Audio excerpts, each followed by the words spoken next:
بسم الله الرحمن الرحیم. سلام. نورآغا نوریم د افغانستان د الکترونیکي زدکړو د انګریزي ژبې ښوونکی. خوشحاله یم چې تاسو سره په لومړني درس کې یو ځای یم. څرنګه چې تاسو پوهیږئ د انګریزي ژبې الفبا د دې ژبې اساسي او مهمه برخه تشکیلوي. مخکې له دې چې موږ نور برخو ته داخل سو د دې ژبې د الفبا زده کړه او په هغه باندې پوهېدل زموږ لپاره تر ټولو مهمه او اړینه ده. نو تاسو ته د انګریزي ژبې الفبا نن تدریسو په دې درس کې ان شاء الله په راتلونکو برخو کې به نورې برخې هم درته واضح کړو. هیله ده چې تاسو زموږ سره یو ځای واوسیږئ. د انګلیش الفابټس یا د انګریزي ژبې الفبا د شمیر له مخې 26 توري ده چې د شکل له مخې په دوه ډوله باندې ده. یو ته کیپیټل لیټرز ویل کیږي یعنی لوی توري، دوهم ته سمال لیټرز ویل کیږي یعنی کوچني توري. لوی توري او کوچني توري یا کیپیټل لیټرز یا سمال لیټرز دا په ویلو کې فرق نه لري. په ویلو کې یو قسم ویل کیږي خو په لیکلو کې فرق لري. یو ته لوی الفبا بل ته کوچني الفبا وایي. دا به ان شاء الله په راتلونکو درسونو کې تاسو ته واضح کړم چې لوی الفبا په کومو ځایونو کې کاریږي او کوچني الفبا په کومو ځایونو کې کارول کیږي. اوس راځو زه د انګریزي ژبې الفبا درته وایم، تاسو را سره تکرار کړئ. A B C D E F G H I J K L M N O P Q R S T U V W X Y Z. اوس هم راځو په دغه 26 تورو د الفبا کښې موږ او تاسې داسې توري هم لرو چې هغوی د ځان څخه پوره اواز لري او داسې توري هم لرو چې هغوی هیڅ اواز نه لري او داسې توري هم لرو چې هغه نیمه اواز لري یعنی په نیمه حالت کې دي. اوس هغه توري کوم توري دي چې هغه پوره اواز لري، هم خپل اواز لري، هم نورو تورو ته اواز انتقالوي او هم هغوی متحرک کوي.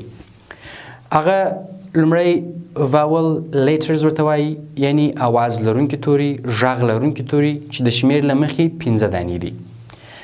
لومړی لکه A E I O U دا 15 توري اواز لرونکي توري دي. دا هغه توري دي چې ځان څخه بشپړ اواز لري. د کار مثال په دې کې یوازې A راغلی ده. تاسې A ته ښه متوجه اوسیږئ. A د هغه تورو څخه ده چې هغه بشپړه اواز لري. که چیرې موږ دغه A لیرې کړو له منځه یوسو CR په خپلواکه توګه نسي کولی چې خپل اواز انتقال کړي.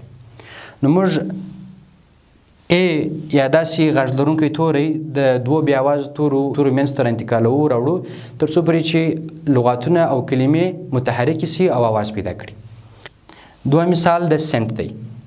په دې کې ای اواز لرونکی توری دی یعنی ای د ځان څخه بشپړ اواز لري. دا هم د 15 تورو څخه یو توری دی. که چیرې ای موږ له منځه یوسو C N او T هېڅکله اواز د ځان څخه نسي ورکولی یعنی دا بې اوازه توري دي.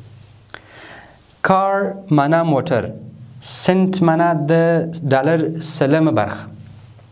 دا دوه لغات دي. تاسو ته مې د انګریزي ژبې د الفبا د اواز لرونکو تورو مثالونه پکښې واضح کړل. اوس دوهمې برخې ته راځو.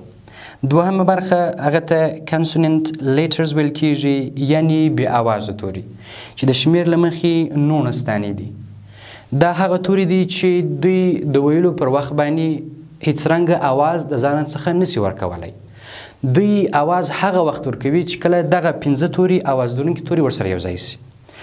اوس لکه B C D F G H J K L M N P Q R S T V X Z.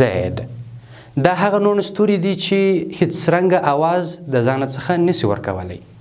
بی جی چې هر رنګه موږ او تاسې اواز ورکوو دوی د ځان څخه اواز نسي ورکولی. نو که چیرې په منځ کې یو اواز لرونکی توری راسي هر اواز لرونکی توری دغه تورو څخه راسي هغه بیا آواز ور انتقالوي، آواز ورکوي. اوس وایو لکه بیگ یعنی بسته. اوس ګوره د بي څخه وروسته ای راغلل او د جي څخه مخکې ای راغله. ای هم بي ته آواز ورکوي هم یې جي ته آواز ورکوي. همدارنګه د انګریزي ژبې په الفبا کې درېیمه برخه چې ده هغه سیمي واول لیټرز دي، یعنی نیمه آواز لرونکي توري.